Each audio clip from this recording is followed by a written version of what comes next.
Kuala Lumpur, Datuk Peter Anthony bertindak berani memperdaya Datuk Seri Najib Tun Razak dan pengurusan tertinggi Universiti Malaysia Sabah UMS dengan petik terbalik merampas kontrak penyelenggaraan sistem mekanikal dan elektrikal M&E di universiti itu yang telah diberikan kepada sebuah syarikat lain.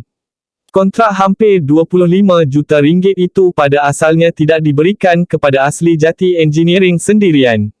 Berhad, milik Peter, sebaliknya diserahkan kepada REMT Utama sendirian. Berhad, REMT melalui tender terbuka. Bagaimanapun, projek itu kemudian diberikan kepada syarikat Peter selepas beliau memohon kepada Najib selaku Menteri Kewangan ketika itu melalui surat sokongan menggunakan Kepala Surat Timbalan Naib Chancellor TNC UMS. Surat sokongan itu bagi mendapatkan projek kerja-kerja operasi dan penyelenggaraan sistem mekanikal dan elektrikal di bangunan fasa 2B. Bangunan dan infra di kampus induk. Sekolah Pertanian Lestari, Pusat Rawatan Luar Sikuati Kudat dan bangunan lain. UMS. Timbalan Pendakwa Raya Harish Prakash Somiah menghujahkan, tindakan tertuduh memalsukan surat TNC hampir menyebabkan UMS mengalami kerugian besar apabila kelulusan projek itu diberikan kepada Asli Jati Engineering milik Peter. Pihak pendakwaan menghujahkan, ketika kelulusan diberi, Najib tidak mengetahui projek berkenaan telah diberikan kepada REMT melalui tender terbuka.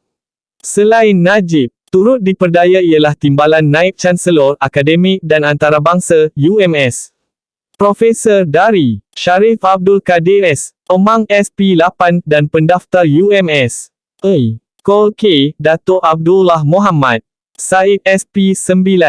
Hujah beliau, REMT ketika itu sedang melaksanakan kerja-kerja berkaitan projek dan UMS menyedari sekiranya kontrak sedia ada dengan REMT dibatalkan.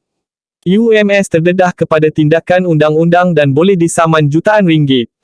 Tertuduh sanggup melakukan apa sahaja untuk mendapatkan projek tersebut tanpa mengambil kira akibat dan implikasi terhadap individu lain. SP8 terpaksa meletak jawatan sebagai TNC UMS. Walaupun projek tersebut akhirnya dibatalkan kemudian oleh Najib, namun apa yang harus diberi penekanan adalah tertuduh sanggup melakukan apa sahaja untuk mendapatkannya, ujar pendakwa. Harish berhujah, tindakan Peter turut menyebabkan SP9 yang berjawatan pendaftar UMS dipindahkan ke syarikat ULINK Property yang merupakan anak syarikat UMS.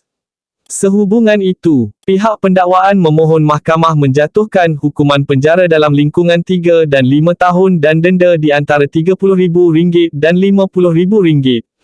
Harish menyatakan demikian ketika menyampaikan hujahan pemberatan sebelum mahkamah menjatuhkan hukuman terhadap Peter. Sementara itu, Peguam S. Divanandan yang mewakili Peter berhujah agar mahkamah mengenakan hukuman seringan-ringannya terhadap tertuduh kerana anak guamnya telah memberi kerjasama sehingga akhir perbicaraan.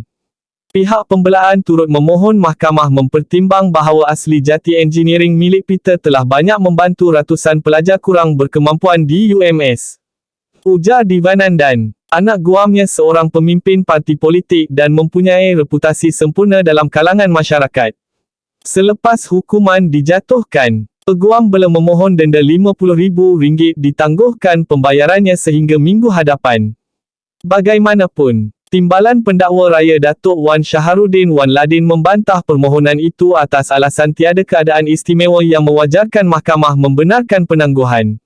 Hakim Azura Alwi membenarkan pelaksanaan hukuman penjara 3 tahun ditangguhkan sementara menunggu rayuan dilupuskan manakala denda RM50,000 perlu dijelaskan hari ini. Mahkamah membenarkan Peter diikat jamin RM50,000. Mengikut pertuduhan, Peter, 51, sebagai pengarah urusan Asli Jati Engineering, didakwa memalsukan surat pejabat TNC UMS bertarikh 9 Jun 2014. Dengan memasukkan pernyataan palsu dengan niat digunakan untuk tujuan menipu.